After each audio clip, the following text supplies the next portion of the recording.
ಪಟ್ಟಣದಲ್ಲಿ ತಡರಾತ್ರಿ ಭೀಕರ ಕೊಲೆಯಾಗಿದ್ದು, ಪಟ್ಟಣದ ಮುಸ್ಲಿಂ ಬ್ಲಾಕ್ ನಿವಾಸಿ ಮೊಹಮ್ಮದ್ ರಫಿ ಅಲಿಯಾಸ್ ಕಲಾಂ ಎನ್ನುವ ಯುವಕನನ್ನು ಅದೇ ಏರಿಯಾದ ತೌಹೀದ್ ಎನ್ನುವ ವ್ಯಕ್ತಿ ಮಾರಕಾಸ್ತ್ರಗಳಿಂದ ಹೊಡೆದು ಭೀಕರವಾಗಿ ಕೊಲೆ ಮಾಡಿದ್ದಾನೆ ಎಂದು ಕುಟುಂಬಸ್ಥರು ಆರೋಪ ಮಾಡಿದ್ದಾರೆ. ಮಂಗಳವಾರ ರಾತ್ರಿ 10 ಗಂಟೆಯ ಸಮಯದಲ್ಲಿ ದೊಡ್ಡ ಮಸೀದಿ ಹಿಂಭಾಗದಲ್ಲಿ ಕೂತಿದ್ದ ಕಲಾಂ ಎನ್ನುವ ಯುವಕನನ್ನು ದೊಣ್ಣೆಯಿಂದ ಬಲವಾಗಿ ಹೊಡೆದು ಹತ್ಯೆ ಮಾಡಿದ್ದಾನೆ. ಘಟನೆಯ ವಿಚಾರ ತಿಳಿದ ಕುಟುಂಬಸ್ಥರು ಸ್ಥಳೀಯರ ಸಹಾಯದಿಂದ ಹೆಚ್ಡಿಕೋಟೆ ಆಸ್ಪತ್ರೆಗೆ ದಾಖಲು ಮಾಡಿ ಚಿಕಿತ್ಸೆ ಕೊಡಿಸಿದ್ದಾರೆ. ಗಂಭೀರವಾದ ಗಾಯಗಳಿಂದ ಸಾವು ಬದುಕಿನ ನಡುವೆ ಹೋರಾಡುತ್ತಿದ್ದ ಕಲಾಂನನ್ನು ಹೆಚ್ಚಿನ ಚಿಕಿತ್ಸೆಗಾಗಿ ಮೈಸೂರಿನ ಆಸ್ಪತ್ರೆಗೆ ದಾಖಲಿಸಿದ್ದರು. ಆದರೆ ಸುಮಾರು 3 ಗಂಟೆ ಸಮಯದಲ್ಲಿ ಕಲಾಂ ಪ್ರಾಣ ಪಕ್ಷಿ ಹಾರಿ ಹೋಗಿದೆ. ಪಟ್ಟಣದಲ್ಲಿ ಹಲವು ಕಡೆ ಅನಧಿಕೃತವಾಗಿ ಗಾಂಜಾ ಮಾರಾಟ ಮಾಡಲಾಗುತ್ತಿದ್ದು, ಬಹುತೇಕ ಯುವ ಸಮೂಹ ಗಾಂಜಾ ವ್ಯಸನಿಗಳಾಗಿದ್ದಾರೆ. ಈ ಕೊಲೆ ಜನತೆಯನ್ನು ಬೆಚ್ಚಿ ಬೀಳಿಸಿದೆ. ಇನ್ನು ಮುಂದಾದರೂ ಸ್ಥಳೀಯ ಯುವಕರು ಹಾಗೂ ಹೆಚ್ಡಿಕೋಟೆ ಪೊಲೀಸರು ಈ ರೀತಿಯ ಅಹಿತಕರ ಘಟನೆ ತಪ್ಪಿಸಲು ಹೆಚ್ಚಿನ ಬೀಟ್ ವ್ಯವಸ್ಥೆ ಮಾಡ್ತಾರಾ, ಪುಡಿ ರೌಡಿಗಳ ಅಟ್ಟಹಾಸಕ್ಕೆ ಬ್ರೇಕ್ ಹಾಕ್ತಾರಾ ಅನ್ನೋದನ್ನ ಕಾದು ನೋಡಬೇಕಿದೆ. ಈ ಪ್ರಕರಣ ಹೆಚ್ಡಿಕೋಟೆ ಪೊಲೀಸ್ ಠಾಣೆಗೆ ಮೊಹಮ್ಮದ್ ರಫಿ ಅಲಿಯಾಸ್ ಕಲಾಂ ರವರ ಸಹೋದರಿ ರುಕ್ತಾನಾ ದೂರು ನೀಡಿದ್ದಾರೆ. ಪ್ರಕರಣ ದಾಖಲಿಸಿಕೊಂಡು ಪೊಲೀಸರು ತೌಹೀದ್ ಪತ್ತೆ ಹಚ್ಚಲು ತಂಡವನ್ನು ರಚನೆ ಮಾಡಿದ್ದಾರೆ. ಸ್ಥಳಕ್ಕೆ SP, DYSP, circle inspector, sub inspector ಭೇಟಿ ನೀಡಿ ಮಾಹಿತಿ ಪಡೆದುಕೊಂಡಿದ್ದಾರೆ. ಗೊತ್ತಿಲ್ಲ ಸರ್, ನನ್ನ ತಮ್ಮಂದು ತಪ್ಪಿದ್ಯೋ ನನ್ಗೆ ಗೊತ್ತಿಲ್ಲ. ಹೌದು ಇರ್ಬೋದು, ಇಲ್ಲ ಅಂತ ಹೇಳಲ್ಲ. ಅಷ್ಟೊಂದು ಸಾಯಿಸೋ ಥರ ಏನು ಮಾಡ್ಬಿಟ್ಟ ಅವನು, ಅಷ್ಟೊಂದು ದುಶ್ಮನಾಗಿ ಇರ್ತಿತ್ತಂದ್ರೆ ಕೈನು ಕಾಲು ಏನಾದರೂ ಮುರಿಬೇಕಾಗಿತ್ತು, ಎರಡು ಹೆಟ್ ಹೊಡಿಬೇಕಾಗಿತ್ತು. ಸಾಯಿಸೋ ಥರ ಹೊಡೆದವನಲ್ಲ, ಹೆಂಗೆ ನಳ್ಳಿ ಸತ್ತವನೇ ಗೊತ್ತಾ ಸರ್. ಲಾಸ್ಟ್ ಟೈಮಲ್ಲಿ ನಮ್ಮ ನೀರು ಹಾಕಂಗೆ ಇಲ್ರಿ ಸತ್ತೋಗೋನಲ್ಲ ಸರ್. ಯಾರು ಸರ್ ಇದ್ದಾನೆ ಅವ್ರಿಗೆ? ನಮ್ಮ ಕಡೆಯವ್ರಿಗೆ ಯಾರಿದ್ದಾರೆ ಸರ್? ನನಗೇನು ಇಲ್ಲ ಸರ್. ನನಗೆ ಎಂಥದ್ದು, ನನಗೆ ದುಡ್ಡಿನ ಅವಶ್ಯಕ ಬೇಡ ಸರ್. ನನಗೆ ನಮ್ಮ ಅಜ್ಜಿಗೂ ನಮ್ಮ ಚಿಕ್ಕಮ್ಮನ ನಾನಿದ್ದೀನಿ, ನಾನು ಸಾಕೊಂಡು ಹೋಗ್ತೀನಿ. ನನಗೆ ದುಡ್ಡಿನ ವಿಷಯನೇ ಬೇಡ. ನನಗೆ ಏನಾಗಬೇಕಂದ್ರೆ ಅವನು ಆ ಥರನೇ ನಮ್ಮ ಕಣ್ಣು ಮುಂದೆ ಸಾಯ್ಬೇಕು. ನಾವು ಸಾಯ್ಸೋಕ್ಕಾಗಲ್ಲ, ನಮ್ಮ ಕಾನೂನು ಕೊಡಲ್ಲ. ಅದೇ ಕಾನೂನೇ ಅವ್ನಿಗೆ ಸಾಯಿಸ್ಬೇಕು ಅಷ್ಟೇ ನಾನು ಹೇಳೋದು. ಇನ್ನೊಂದು ಸತಿ ಯಾವನು ಆ ಥರ ಕೆಲಸ ಮಾಡೋಕ್ಕೆ ಮುಂದುವರಿಬೇಡ್ದು ಅಷ್ಟೇ ಹೇಳೋದು. ದುಡ್ಡಿನ ವಿಷಯ ಏನಕ್ಕೆ ಬಂತು ಈಗ? ಇಲ್ಲ, ನಾನು ಹೇಳ್ಕೊಳ್ಳೋದು ಮುಂದಿನ ಪರಿಹಾರ ಅದೇ ಆಗೋದಲ್ವಾ. ದುಡ್ಡು ನೋಡ್ಬಿಟ್ಟು ದುಡ್ಡಿನ ಇದು ಮಾಡ್ಕೊಂಡು ಪರಿಹಾರ ಮಾಡ್ಕೋತಾರ ಅಂತ. ನನ್ನ ಪರಿಹಾರ ಬೇಡ ಸರ್. ನನ್ನ ತಮ್ಮನಿಗಾಗಿ ಶಿಕ್ಷೆ ಸಂಧಾನ ಬೇಡ, ನಿಮ್ಗೆ ಅಷ್ಟೇ. ನನಗೆ ಯಾವಾಗ ಗೊತ್ತೈತಿ ಘಟನೆ ಇದು ಮರ್ಡರ್ ಆಗಿದೆ ಅಂತ? ನಿನ್ನೆ ಎಷ್ಟೊತ್ತಿಗೆ? ನಿನ್ನೆ ಎಷ್ಟು 11 ಗಂಟೆಗೆ ಕಾಲ್ ಬಂತು ಸರ್. ರಾತ್ರಿ 11 ಗಂಟೆಗೆ ಈ ಥರ ಆಗಿದೆ ಅಂತ ಗೊತ್ತಾಯ್ತು ಸರ್. ಅಷ್ಟು ತನಕ ಅಲ್ಲಿ ಹೋಗೋ ತನಕನೇ ಇಲ್ಲಿ ಆಗ್ಬಿಟ್ರು ಅಂತ ಹೇಳಿದ್ರು ಸರ್. ಇಲ್ಲೇ ಆಗ್ಬಿಟ್ಟಿದ್ರು. ಅಲ್ಲಿ ತುಂಬಾನೇ ಇದು ಮಾಡಿದ್ವಿ, ಉಳ್ಸಕ್ಕಾಗಲಿಲ್ಲ ಸರ್. ಅವ್ರ ಅಮ್ಮನೂ ಹೊಡೆದಿದ್ರಲ್ಲ, ತೌಹೀದ್ ಪಾಷಾ ಅವ್ರ ಅಮ್ಮನೂ ಬಂದಿದ್ರು. ಅಲ್ಲಿ ಎಮರ್ಜೆನ್ಸಿ ಅಂದ್ಬಿಟ್ಟು ಎಲ್ಲರೂ ಹೇಳಿದ್ರು ಇಷ್ಟಿಷ್ಟು ಆಗತ್ತೆ ನಡೀರಿ ಕರ್ಕೊಂಡು ಹೊರಟಗ. ನಾನು ಅಲ್ಲೂ ಹಿಂದೆ ಹೊರಿಬಿಡ್ತು ಅವಮ್ಮ. ಅಲ್ಲೂ ಹೋಗ್ಲಿಲ್ಲ, ಅಲ್ಲೂ ದುಡ್ಡು ಅಂತ ಹಿಂದೆ ಹೊರಿತು. ನಾನು ನೋಡ್ಕೋತೀನಿ ಎಲ್ಲಿ ನನ್ನ ತಮ್ಮ ಸುತ್ತದ ಅಂತ ಗೊತ್ತಿತ್ತು, ಎಲ್ಲಿ ಇಟ್ಕೋತಾನೆ ಅಂತ. ಮನೆಯಲ್ಲೆಲ್ಲರೂ ಖಾಲಿ ಆಗೋರೆ. ಅವ್ರು ಇವತ್ತಲ್ಲ ಯಾವತ್ತೇ ಆಗಲಿ ನನಗೆ ಅವರಪ್ಪ ಅಮ್ಮನ ಬೇಡ ಸರ್. ಅವರಪ್ಪ ಅಮ್ಮ ನನ್ನ ತಮ್ಮನ ಹೊಡೆದಿಲ್ಲ, ಅವರಪ್ಪ ಅಮ್ಮನ ನನ್ ಬೇಡ. ಆ ತೌಹೀದ್ ಬರಲೇಬೇಕು. ತೌಹೀದ್ ಪಾಷಾ ಯಾರು? ಅವ್ನು ನನ್ನ ತಮ್ಮನ ಹೊಡೆದವನಲ್ಲ, ಅವನೇ ಹೊಡೆದಿರೋದು ಅಂತ ಹೇಳಿ ನಿಮ್ಗೆ ಗೊತ್ತಾಯ್ತಾ? ಅವನಿಗೆ ಎನ್ಕೌಂಟರ್ ಆಗಲೇಬೇಕು ಸರ್. ಇಲ್ಲ ಅಂದ್ರೆ ಹೇಳ್ತಿಲ್ವಾ, ಅವ್ನ್ ಲೈಫ್ ಲಾಂಗ್ ಬರಂಗಿಲ್ಲ ಅವ್ನ ಜೈಲಿಂದ. ನಿಮ್ ತಮ್ಮ ಏನ್ ಕೆಲಸ ಮಾಡೋದು? ಬಿಲ್ಡಿಂಗ್ ಕೆಲಸ ಅವನ ಹತ್ರನೇ ಮಾಡ್ತಿದ್ದ. 1 ತಿಂಗಳಿಂದ ಸ್ವಲ್ಪ ಏನು ಬೇರೆ ಕಡೆ ಮಾಡ್ದ. ಇದೇನಾಗಿದೆ ಗೊತ್ತಿಲ್ಲ ಸರ್.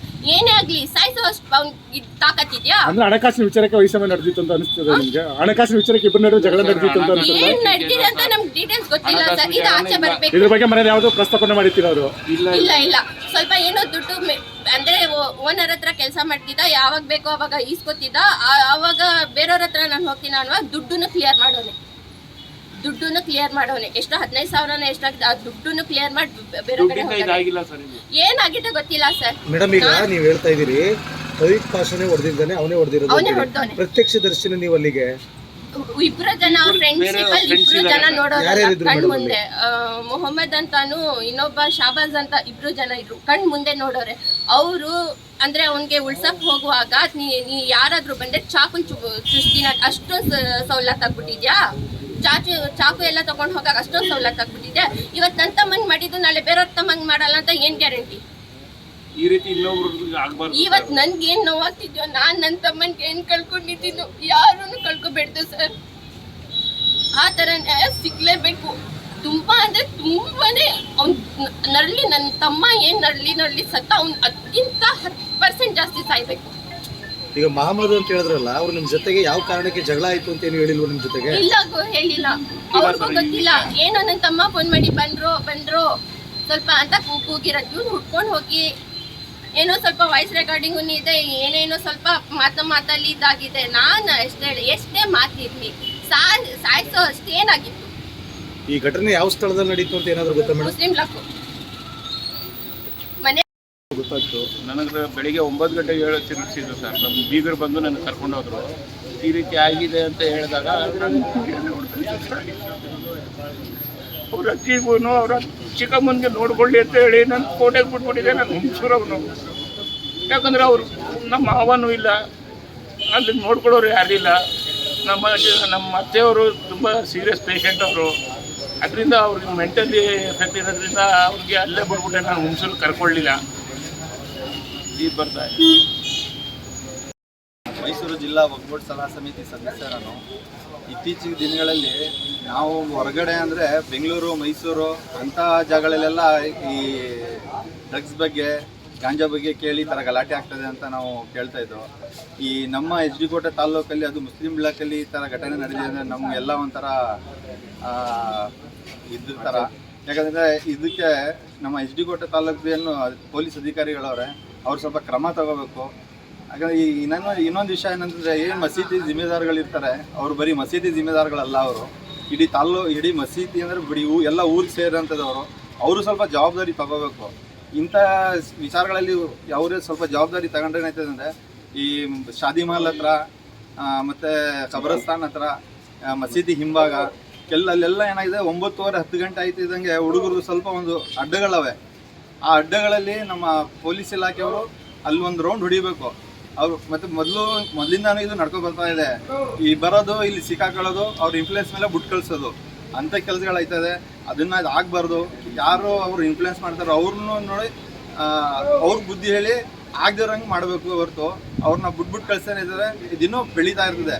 ಆದರೆ ಇದನ್ನೇನು ಮಾಡ್ಬೇಕಂದ್ರೆ, ಫಸ್ಟು ಮಾಡಿರೋರನ್ನ ಅವ್ರಿಗೆ ಸಖತ್ತಾಗಿ ಏನು ಕ್ರಮ ಇದೆ, ಎಷ್ಟು ಆಕ್ಟ್ಗಳವೆಲ್ಲ ಹಾಕಿ ಅವ್ರನ್ನ ಚಾರ್ಜ್ ಮಾಡಿದ್ರೆ, ಇನ್ನು ಬೆಳೆಯುವಂಥ ಹುಡುಗರು ಏನು 17, 16 ವರ್ಷ, 15 ವರ್ಷ, 20 ವರ್ಷ ಅಂತ ಹುಡುಗರು ಎಲ್ಲ ಹಾಳಾಗ್ತಾ ಇದ್ದಾರೆ.